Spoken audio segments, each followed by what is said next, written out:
साथियों, कैसे हैं आप लोग। उम्मीद करते हैं अच्छे होंगे, मस्त होंगे, पढ़े में सब चीज व्यस्त होंगे। चलिए, आज प्रश्न है कितना, चौथा बनाएंगे। क्यों भाई, चौथा बनाएंगे 1 2 3, ठीक है। इस पार्ट में 1 2 3 बनाएंगे, चौथा में 3 प्रश्न है। हमने 1 2 3 बहुत बारीकी से बता दिया था, बहुत अच्छा से सिद्ध किए थे कि रूट क्या चीज प्रश्न, √2 एक अपरिमेय संख्या, √3 एक अपरिमेय संख्या, 1/√5 एक अपरिमेय संख्या। आज सिद्ध करना है पहला चौथा के, ठीक है। तीनों आज सिद्ध करेंगे।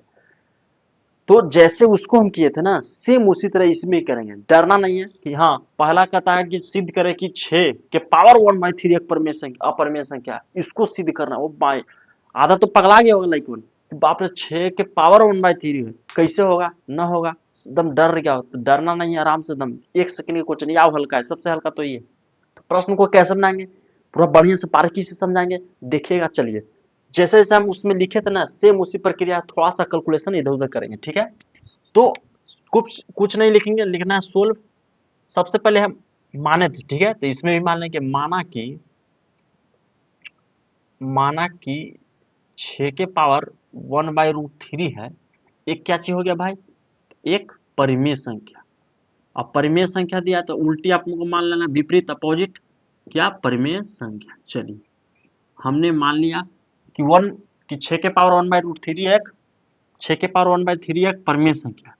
तो लिखेंगे क्या यहाँ पे, तो हो जाए कितना भाई कि 6 के पावर 1/3 बराबर पी बटा क्यू। जब परिमेय संख्या तो पी बटा क्यू। यहाँ लिखेंगे जहां पी और क्यू जो है दो आभास संख्याएं हैं, ठीक है। अब आभास संख्या आभास संख्या किसे कहते हैं हमने बता दिया था, ठीक है। तो आभास संख्या जहां, और लिख सकते क्यू नॉट इक्वल टू 0, ठीक है। इतना लिखने आ जाएगा। चलिए आगे करते हैं। अब इसमें हम उसमें अब नेक्स्ट स्टेप में क्या करते थे कि रूट वाला जो रहता था उसमें करते थे, जिसके पर पावर रूट लगल है, यानी 1/2 भी बोल सकता है, तो हम स्क्वायर करते थे। किस लिए, कि रूट को हटाने के लिए। यहाँ पे घन दिया है, 6 के पावर 1/3 तो समझिए घन दिया, ठीक है। तो इसमें हम घन करेंगे, क्या करेंगे, घन, ताकि इसको हट सके। घन हमको जैसे रूट था तो रूट को हटाने के लिए स्क्वायर किए थे, तो घन है तो घन के हटाने के 1/3 से गुना करेंगे, यदि घन करेंगे, ठीक है। तो लिखेंगे कि दोनों तरफ क्यूब, CUB, क्यूब के मतलब होता है घन, क्या भाई, घन करने पर। चलिए, तो हमने दोनों तरफ घन कर दिया। तो घन करेंगे तो 6 1/3 के पावर में हो जाएगा कितना, 3 हो जाएगा, ठीक है, बराबर पी बटा क्यू के पावर में।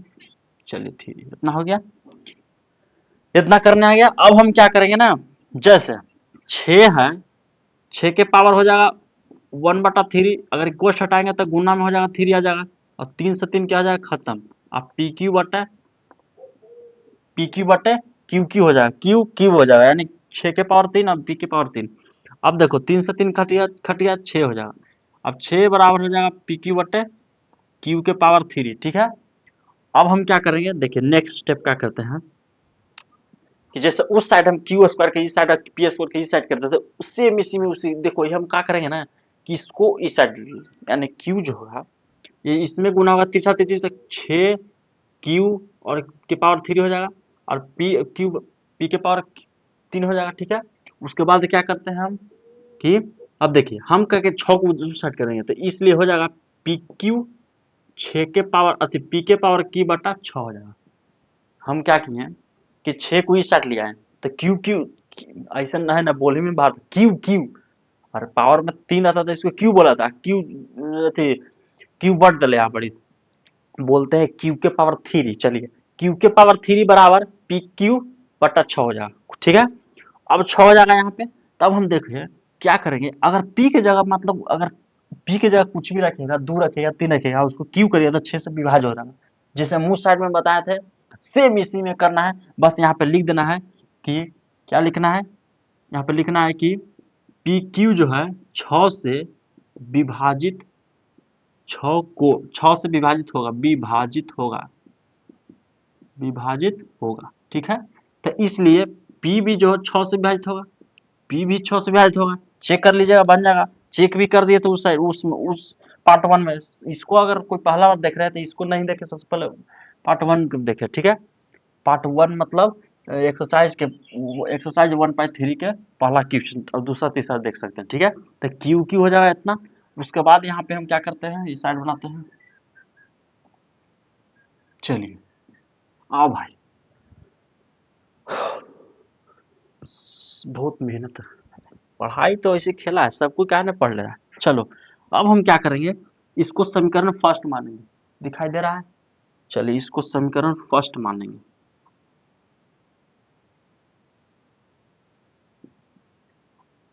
चलो दिखाई दे रहा है, इसको समीकरण क्या माने, फर्स्ट माने। अब हम क्या करेंगे कि पी अब हम क्या करेंगे कि पी क्यू के जगह हम रखेंगे क्या, 6m रखेंगे। पी क्यू के क्या रखेंगे भाई, 6m रख। कहाँ से 6m रख दिए, हमको समझ में नहीं आया तो देखिए, क्वेश्चन में जितना रहेगा उतना ही m लेना है। क्वेश्चन में कितना है, 6 के पावर और में 3 पे 6 है ना, तो इसलिए m बराबर कितना लेना है, 6 लेना है। अब हम पी क्यू, देखो यहाँ पी क्यू की जगह हम पी क्यू की जगह 6m रख रहे हैं। समीकरण 1 में लिखेंगे, समीकरण 1 में इक्वेशन 1 में पी क्यू का मान रखने पर पी क्यू का मान रखने पर समीकरण 1 में रख दो पी क्यू का मान, तो कितना हो जाएगा, यहाँ से q के पावर 3 है, अब p के जगह 6m, अब पावर q कर दो, अब बट्टा कितना था, 6 था, ठीक है। अब क्या हो जाएगा, p के पावर q हो जाएगा। अब 6 के पावर q कीजिए, 6 के पावर q करेगा तो 6 छक 36, 36 में 6 से 36 के 6 और छोटे घटाना 20 का 216 हो जाएगा, 216 m³ बट्टे 6। क्या 6 से नहीं कटेगा, कट जाएगा 36 मरतबे। तो इसलिए हो जाए क्या चीज, इसलिए q के पावर 3, q के पावर 3 बराबर 36 m³, 36 m³ आ गया, कोई दिक्कत नहीं है, सेम अरे एकदम हल्का यार, चुटकी मसल दो। अब कैसे चुटकी मसल है, सेम अगर 1 2 3 बना लिया बढ़िया से, इसको मसल देगा। अब यहाँ पर लिखेंगे क्या, हम लिखेंगे कि अगर हम ऐसे लिख सकते हैं, इस साइड लिख सकते 36 m के पावर 3 बराबर q के पावर 3, ऐसे लिख सकते हैं, कोई टेंशन नहीं है क्योंकि दोनों बात बराबर है। अब हम क्या करेंगे, इसलिए m³ की साइड रखते हैं और 36 को उस साइड भेज देते हैं, तो 36 को उस साइड भेज देंगे। अब यहाँ पे लिखेंगे कि जहाँ यहाँ पे क्या हो जाएगा, यहाँ पे q के पावर 3 है, 36 से विभाजित होगा, होगा विभाजित होगा। तो q भी जो है 36 से विभाजित होगा, q भी 36 से विभाजित होगा। इसको माना समीकरण 2, समीकरण क्या माना 2, समीकरण 1 यहाँ पे है और समीकरण 2, तो यहाँ पे लिखेंगे कि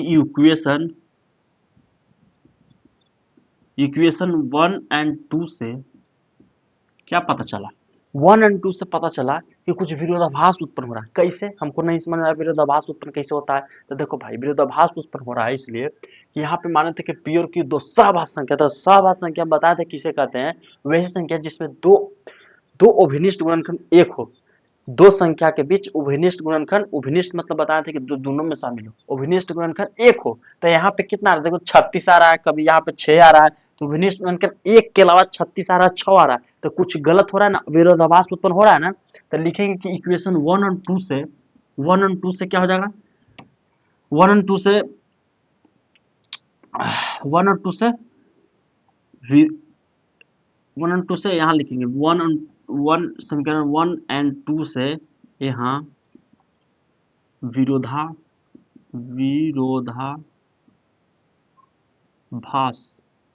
अरे यार लिखा ना जल्दी, माथा खराब, विरोधाभास, कोई वो करेगा ना तो लिखाएगा जल्दी नहीं, विरोधाभास उत्पन्न हो रहा है, यहाँ विरोधाभास उत्पन्न हो रहा है,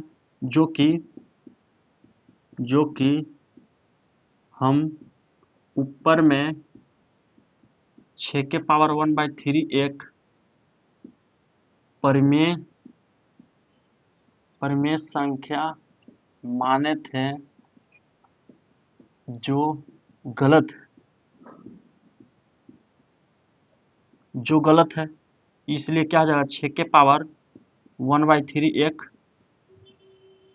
जो यहाँ लिखेंगे परिमेय संख्या माने थे, जो हमारा क्या लिखेंगे, हमारा मानना, ऐसे लिख सकते हैं, हमारा मानना गलत है, इसलिए क्या हो जाएगा, 6 के पावर 1/3 एक अपरिमेय संख्या, अपरिमेय संख्या है। हो गया प्रूफ, PROVED। चलिए हो गया खत्म, बस इसी कुछ करना है, जैसे हम बनाए थे 1 2 3 उसी तरह बना देना है।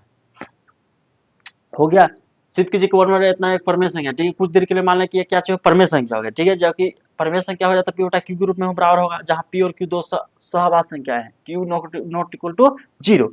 अब दोनों तरफ Q किए, Q के मतलब घन किए, Q के मतलब घन यानी पावर में 3 किए, घन का किए कि 1/3 है, ठीक है। तो हमको हटाना है उसको, तो घन किए तो हट गया, तो 6 P के PU इतना हो जाएगा। अब इसको हम इधर उधर साइड किए, इसको Q के पावर 3 बार ऐसे कर दिया, 6 से विभाज्य होगा, कैसे चेक कर लीजिए, गुना करके रख के उसमें मान। तब क्या कहें कि पी क्यू बराबर 6 में कहाँ से लाए, तो बस क्वेश्चन में जे रहे उतना ये मान लेना आपको, ठीक है।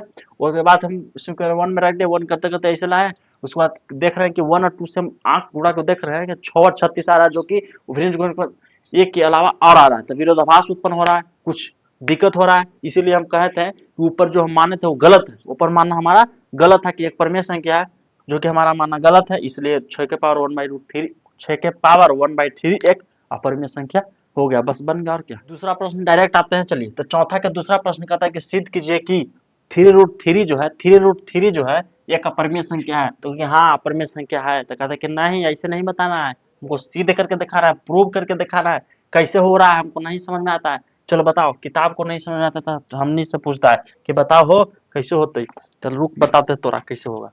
तो देखो सबसे हल्का ये है, अगर सिद्ध करे वाला पूछा जाए कि सबसे हल्का कौन है, तो सबसे हल्का ये है। कैसे, कड़ाक सुन बन जाएगा। चलो आप देखो, तुमको रे बउआ लिखना है 16, SOLV 16 मतलब हल हल हल हल हल। हमने कहा था सदियों पहले कहता रहा है, गौतम बुद्ध जब जन्म लेते हैं ओती से हम कहता ना कि बाबू कौची आप विपरीत मान ले कि माना कि 3√3 जो है एक क्या चीज हो गया, परिमेय संख्या। आज नहीं, 570 साल पहले ही कह चुके हैं कि उसको विपरीत मान लेना, चुटका चुटकी। चलो मान लिया बाबू, चलिए हमने मान लिया कि √3 थोड़ी एक परमेय संख्या कुछ देर के लिए। और जब परमेय संख्या होता है तो लिखना कि चूंकि 3√3 बराबर P बटा Q कर देना। काहे कर दिए सर, क्योंकि परमेय संख्या P बटा Q होता है। यहाँ लिखना कोष्टवा लगा के कि जहां P और Q दो सभाज्य संख्या है, सभाज्य संख्या है, जहां Q not equal to 0, that's clear. इतना हल्का है यार, भारी। चलो आओ इधर छोटका, हम क्या करते हैं यहाँ बड़ी कुछ तोड़ मरोड़ करते हैं। क्या करते हैं, तोड़ मरोड़ करते हैं। अगर हम इसको स्क्वायर करेंगे दोनों साइड स्क्वायर करेंगे तो लंबा जाएगा, क्या जाएगा, लंबा। फिर हमको करे पड़ा कि क्यू स्क्वायर भी इससे विभाज्य होगा, इससे करेगा, बचा दे बोलो। चलो आप बचा देते हैं। तो हम क्या करते हैं कि √3 की इस साइड भेज देते हैं, √3 को इस साइड भेजते हैं। तो आपको मालूम होगा कि अगर समीकरण के इस साइड अगर गुना में रहता है तो इस साइड आके भाग में होता है कि नहीं। अगर भाग में रहता है तो इस साइड आके कुछ होता है, गुना में होता है। तो देखो इधर भाग, यहाँ पर गुना छुपल है, यहाँ पर गुना छुपल है कि नहीं, तो इधर आके भाग में होगा। तो बच जाएगा √3 के बचा देंगे इधर, अब P बटा Q आ जाएगा, इसको भाग में आ जाएगा, पूरा ऐसे भाग में आ जाएगा कि नहीं। चलिए भाग में आ गया, चलिए आओ भाग में आ गया बाबू। तो अब हम क्या करेंगे कि √3 बराबर लिखेंगे P बट्टा 3Q। क्या लिखेंगे, 3Q। कैसे इसे कर दिए, तो आपको पता होगा कि P बट्टा Q बट्टा, मान लेके जाके यहाँ पर रखा A बट्टा B, तो E जाता है ऊपर से गुना होता है, E ऊपर से गुना होता है कि नहीं। यानी P गुना B हो जाएगा और Q गुना A हो जाएगा। चलिए तो उसी तरह हम क्या किए कि यहाँ तक P, यहाँ पर B था, यहाँ पे नहीं तो इसको से गुना होगा, तो यहाँ पे इसको से गुना हो गया। चलिए गुना हो गया। अब बाबू तब अब हम क्या देख रहे हैं, अगर मान लीजिए कि हम यहाँ समीकरण 1 लिख लिए। क्या ले लिए, समीकरण 1। हम समीकरण 1 मान लिए, काहे आप मान लिए, तो समीकरण 1 कुछ मान लेके लिख दिए। चलिए लिख दिया, तो देख रहे हैं कि बराबर की साइड √3 अगर पूछेगा तुमको से कि √3 क्या है, तो √3 एक अपरिमेय संख्या है, आराम से बता देगा, क्योंकि हमने सिद्ध भी किया था। पहला सा प्रश्न था कि √3 क्या चाहिए भाई, अपरिमेय संख्या है। अब पूछा क्या ही सर, अगर P बटा 3Q क्या चाहिए, 3Q एक अपरिमेय संख्या। कैसे सर, तो P बटा Q के रूप में है, तो क्या हो जाएगा यहाँ परिमेय संख्या। तो आप जानते होंगे कि एक परिमेय संख्या बराबर एक अपरिमेय संख्या, ये परिमेय संख्या, सॉरी ये अपरिमेय संख्या, ये परिमेय संख्या। तो अपरिमेय संख्या बराबर अपरिमेय संख्या कभी नहीं हो सकता है, मतलब दुनिया पलट जाएगा, हम चल जाएगा नीचे और नीचे वाला आ जाएगा ऊपर। चलो तो नीचे पूरा दम कुछ है, लावा मैग्मा है तो ऊपर फेंक दे तो हम जल जाएंगे, तो इसीलिए गलती हो जाएगा। देखिए सीता जी के धनुष तोड़ना राम जी से था, तो फिर अगर टूट जाता राक्षस तो पूरा धरती डोल जाता है, तो राक्षस को फिर शादी होता सीता जी से, तो राम जी तोड़े अच्छा किए। तो उसी तरह क्या किया कि ये एक अपरिमेय संख्या है, परिमेय संख्या है, तो दोनों परिमेय अपरिमेय संख्या बराबर परिमेय संख्या बराबर कहीं नहीं हो सकता है। तो लिखेंगे यहाँ पर बात बना देना है कि समीकरण कैसे लिखा है, समीकरण वन से कि वन में, समीकरण वन से, समीकरण वन से दिखाई दे रहा है स्पष्ट, लिखेंगे समीकरण वन से स्पष्ट स्पष्ट स्पष्ट होता है कि स्पष्ट होता है कि लिखेंगे यहाँ क्या चीज, यानी इधर साइड बाया साइड, यानी बाया पक्ष होता है कि बाया पक्ष में अपरिमेय संख्या है, और लिखेंगे और दाया पक्ष में एक परिमेय संख्या है। ठीक है, कि बाया पक्ष में अपरिमेय संख्या और दाया पक्ष में एक परिमेय संख्या है, जो कि असंभव है, यहाँ लेकिन जो कि संभव नहीं है। काहे नहीं है भाई, जो कि यहाँ लिखेंगे जो कि संभव नहीं है, काहे नहीं संभव, तिरछा लिखा रहेगा, कोई बात नहीं, बोर्ड बात थोड़ा सा तिरछा तो तिरछा हो जा रहा है, कोई दिक्कत नहीं, एडजस्ट कर लीजिए। चलिए, तो मैं एक परिमेय संख्या जो कि संभव नहीं है, काहे संभव नहीं है कि लिखेंगे चूंकि अपरिमेय संख्या बराबर नॉट इक्वल टू परिमेय संख्या, यानी एक अपरिमेय संख्या बराबर नॉट इक्वल टू अपरिमेय संख्या, यानी एक अपरिमेय संख्या बराबर परिमेय संख्या बराबर नहीं हो सकता है, इसलिए गलत है। इसलिए लिखेंगे क्या, इसलिए हमारी मानना गलत है, हमारी मानना गलत है। इसलिए नीचे से क्या लिख देंगे, इसलिए 3√3 एक अपरिमेय संख्या, 3√3 क्या चाहिए होगा, अपरिमेय संख्या है। बस हो गया, दैट्स क्लियर, प्रूव्ड। नीचे दिखा दे रहा है PROVED, हो गया। कितना सिंपल है ये, इतना जल्दी, तो क्या कितना सिंपल है। तो माना कि सबसे पहले क्या करना है कि सिद्ध कीजिए कि 3√3 एक अपरिमेय संख्या, ठीक है। तो माना कि 3√3 एक परिमेय संख्या, मान लिया कुछ देर के लिए परिमेय संख्या, चलो मान ले भाई। उसके बाद 3√3 बराबर P बटा Q मान लीजिए, ठीक है, जहाँ P और Q दो सहवास संख्या है, यहाँ पर लिख सकते P और Q दो पूर्णांक भी हो सकता है। हम कहा कि इस साइड भेज दिए, इस साइड भेजे तो √3 बच गया, बराबर P बटा 3Q से गुना हो जाएगा, इसको समीकरण 1 माना। हम देख रहे हैं कि इधर बाया साइड में एक अपरिमेय संख्या और दाया साइड में परिमेय संख्या था, कभी नहीं हो सकता कि एक अपरिमेय संख्या बराबर परिमेय संख्या बराबर नहीं हो सकता, इसलिए हम बात बना के लिख दिया कि समीकरण 1 से स्पष्ट होता है कि बाया पक्ष में परिमेय संख्या और दाया पक्ष में परिमेय संख्या जो कि असंभव नहीं है। काहे नहीं संभव है भाई, कि अपरिमेय संख्या बराबर नॉट इक्वल टू परिमेय संख्या होता है, इसलिए हमारे मानना ऊपर गलत है, जो 3√3 क्या चाहिए अपरिमेय संख्या हो गया, दर्ज के लिए। सेम जैसे बनाना फोटो को भी तीसरा मारते दम, अभी रुको तुम क्लास में बनाते तीसरा, तो अब बाबू तो चौथा के तीसरा है कि 5√3, एकदम फोटो को भी मार देना है इसी पे, 5√3 जाना नहीं है, 5√3 आ जाओ। तो है ये तीसरा प्रश्न है 5√3 जहां जहां 3 है, जहां 5 कर देंगे, और रूट के अंदर नहीं, बस बस यहाँ पर चेंज कर दो, 5 चेंज कर दो छोटू, यहाँ पर 5 हो जाएगा, ऊपर में गुना होता 5Q हो जाएगा, 5Q हो जाएगा, बस हो गया, बन गया सर। था इतना हल्का है, तब था कुछ ही भारी है, बस खाली चेंज कर देना था, बाकी सेम वही। ये भी में देख रहे हैं कि √3 एक अपरिमेय संख्या है, यहाँ देख रहे हैं कि P बटा 5Q एक परिमेय संख्या है, बस इतना सेम बना, बस खत्म। कितना हल्का था, 6 मिनट में उड़ा दिए, लगभग 8 मिनट हो गया, 8 पौने 9 मिनट, बस उड़ गया, खत्म हो गया। तो फिर बताइएगा कैसा लगा कैसा ना लगा, जिसको ना समझ में आता क्लास में बढ़िया भेज दो, क्लास में सीख लगा। ठीक है, तो मिलते हैं फिर नई वीडियो में। आपके में के वो छोटा, पांचवा में बाबू के गो है, पांचवा में है 7 गो, 7 बना दें क्या, कि ये मतलब जो एक ही टाइप रहेगा उसको बना लेगा, नहीं सातों बना देंगे, देखेंगे जैसन होगा। तो फिर मिलते हैं नेक्स्ट वीडियो में, तब तक के लिए बाय, जय हिंद।